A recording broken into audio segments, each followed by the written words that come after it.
بڑے معصومیت کے ساتھ انہوں نے گفتگو کی، میں معصومیت کا لفظ استعمال کر رہی ہوں. وہ کہتے ہیں جی کہ ایک لسٹ ہے جو ہم پرووائڈ کرتے ہیں ملاقات کرنے والوں کی، ایک وہ ہے جو باہر سے آتی ہے. جو ہم پرووائڈ کرتے ہیں اس کو سائڈ پہ رکھ دیا جاتا ہے، جو باہر سے آئی ہوئی لسٹ ہوتی ہے ان کو ملاقات کے لیے بھیج دیا جاتا ہے. اب جو لسٹ بیرسٹر گوہر پرووائڈ کرتے ہیں اس لسٹ کے لوگ ہوں یا باہر والی لسٹ کے لوگ ہوں، بیرسٹر گوہر بہت اچھے بچے کی طرح خود ہر کسی کے ساتھ ملنے کے لیے چلے جاتے ہیں. منگل کو جو ملاقات ہوئی اس میں فیصل چودھری صاحب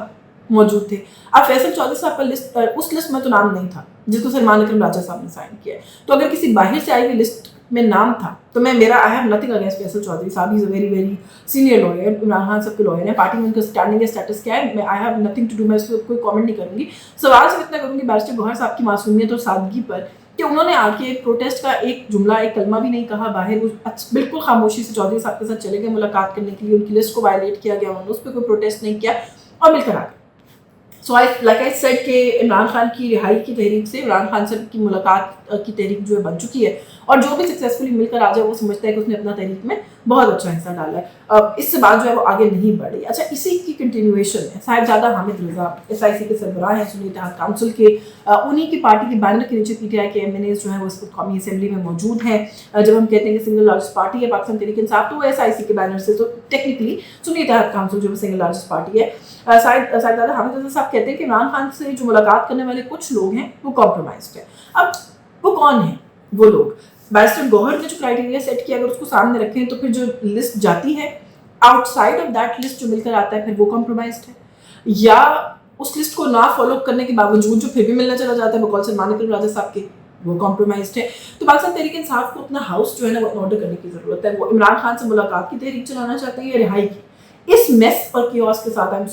وہ تحریک چل نہیں سکتی ہے. لوگ جو ہیں جو پاکستان تحریک انصاف کے فالوورز ہیں وہ جتنا بھی چاہتے ہیں عمران خان صاحب کو باہر دیکھنا، میں جینوئنلی یہ کہہ رہی ہوں کہ وہ تھک گئے ہیں اس پورے کیوس سے، اس پورے میس سے، and they want to see things moving, جو کہ ہو نہیں رہا. اچھا، پھر ریئل ایشوز جو ہیں نا وہ اس ملک کے وہ تو اتنے زیادہ ہیں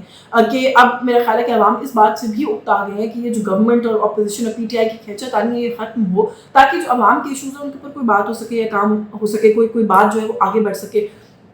پیٹرولیم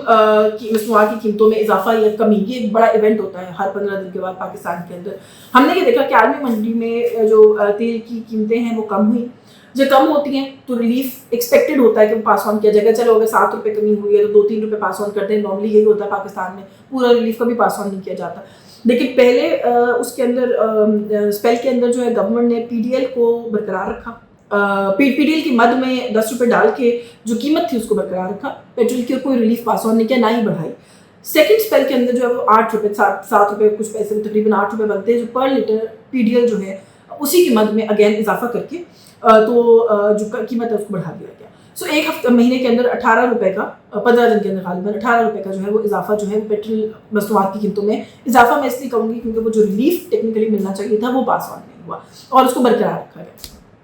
اب اگین گورنمنٹ جو ہے اس کے بظاہر ہے بڑے ڈفرنٹ طرح کے موقف جو ہے وہ حکومت لے رہی ہے. اچھا، PDL جو ہے وہ آئی تھنک 70 روپیز سے اوپر جو ہے وہ نہیں کیا جا سکتا تھا بائی لا. ایک صدارتی آرڈیننس کے ذریعے اس کو جو ہے وہ بھی وہ کیا گیا، اس کے اندر بھی جو ہے وہ تبدیلی کی گئی اور ہم نے دیکھا کہ وہ جو قیمتیں ان کے ساتھ جیسے میں نے کہا کہ ریلیف جو ہے وہ پاس آن نہیں کیا گیا. اب گورنمنٹ جو ہے وہ یہ کہتی ہے جی کہ ایک محروم صوبہ ہے پاکستان کا بلوچستان، اور ہم جو ہے وہ اس کو ریلیف پرووائڈ کرنا چاہتے ہیں. وہاں پہ ایک M9 ہے آئی تھنک، اور اس کی شاہراہ جو ہے اس کی کنسٹرکشن اور کچے کنار کی کنسٹرکشن کے اندر یہ جو پیسے اس ریلیف کو پاس آن نہ کر کے جمع ہوں گے وہ ہم اس کو ڈائریکٹ کریں گے اس شاہراہ کی کنسٹرکشن کے لیے.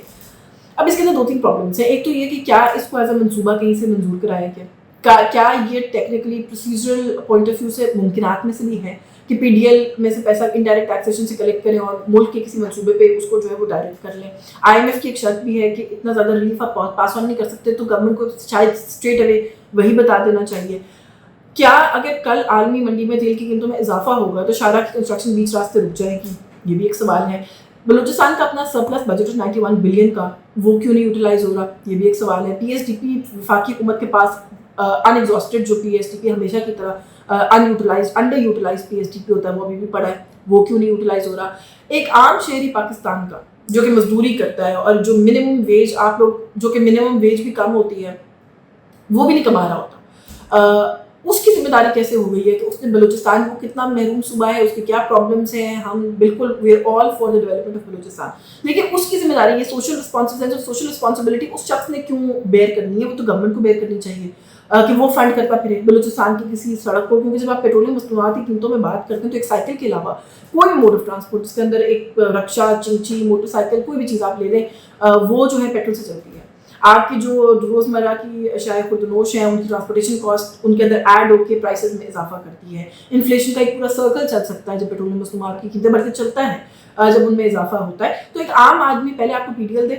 پیٹرولیم مصنوعات کی پیٹرول کی قیمت جو ہے وہ زیادہ دے, پھر اس کے بعد اس کے نتیجے میں ہونے والی مہنگائی کے اندر ہر جگہ پہ قیمت زیادہ دے, ہائیلی جو ہے وہ ٹیکسڈ اکانومی ہے ہماری, ڈائریکٹ ٹیکس ہو یا انڈائریکٹ ٹیکس ہو, انڈائریکٹ ٹیکسیشن تو بہت ہی زیادہ ہیوی ہے, تو وہ بھی وہ دیتا ہے. اور پھر اس کے بعد اس کو یہ بتایا جاتا ہے کہ بھائی آپ تو جو مرضی کریں, غریب ہیں, غریب ہوتے رہے, آپ کے گھر میں چولہا نہیں جل رہا 2 وقت, کوئی بات نہیں, بلوچستان میں سڑک بنانی ہے. تو میرا خیال ہے کہ بس کر دیں. یہ منصوبہ جو ہے وہ کس طرح پائے تکمیل تک پہنچے گا, اس وقت ایک لا اینڈ آرڈر کی سچویشن بھی ہے بلوچستان کے اندر, پتہ نہیں اس کو اکاؤنٹ فور کیا ہے کسی نے کہ نہیں کیا, کتنی رقم لگے گی جو یہ صوبہ پورا ہوگا, پتہ نہیں کسی نے کیلکولیٹ کیا ہے کہ نہیں کیا, کتنا اماؤنٹ آپ کیلکولیٹ جمع کر لیں گے پی ڈی ایل سے, پتہ نہیں کسی نے کیلکولیٹ کیا ہے کہ نہیں کیا, کیونکہ جو ہمیں خبر بتائی جا رہی ہے وہ یہی ہے کہ پہلے صرف سمپل ایک اناؤنسمنٹ کرنی تھی کہ پی ڈی ایل کی مد میں یہ اضافہ کر دیا گیا, آئی ایم ایف کا معاملہ ہے تو اس لیے کچھ کیا نہیں جا سکتا, لیکن پھر بعد میں کچھ بیوروکریسی میں کچھ ہیں سینئر لوگ جن کے اچھے تعلقات ہیں گورنمنٹ میں اوپر تک, انہوں نے یہ مشورہ دیا کہ to make it look more good آپ جو ہے وہ یہ اعلان کر دیں کہ ہم نے بلوچستان جو ہے اس کی سڑکوں کے اندر جو ہے وہ اس کو انویسٹ کرنا ہے. سو آئی تھنک یہ جو ہے نا آلریڈی مہنگائی سے پسے ہوئے عوام جو کہ بڑے پریشانی کا جن کو سامنا ہے, ان کے لیے میرا خیال ہے کہ یہ ایک بہت بڑا سیٹ بیک ہے. گورنمنٹ بار بار وہ پلے اپ کرنے کی کوشش کر رہی ہے کہ مہنگائی میں کمی کر دی ہے, پتہ نہیں کیا کرتی ہے, لیکن کوئی بھی ریلیف جو ہے وہ ریلیف انف نہیں ہے اس وقت جو ایک اکنامکلی اسٹریچڈ لوگ ہیں ہمارے, ان کے لیے. اور اس کے اوپر آپ ہمیں یہ کہیں گے جی آپ اپنی جیبوں میں سے مزید پیسہ دیں تاکہ ہم بلوچستان میں سڑکیں بنائیں, it doesn't sit well with the people of Pakistan. باقی آج کے اس ویلاگ سے بس کچھ اور امپورٹنٹ چیزیں ہیں جیسے سندھ و پنجاب کی کنالز والا معاملہ, اس میں میں اپنے اگلے ویلاگ میں تفصیل سے بات کروں گی. آج کے لیے بس کچھ, مجھے اجازت دیجیے, اللہ حافظ.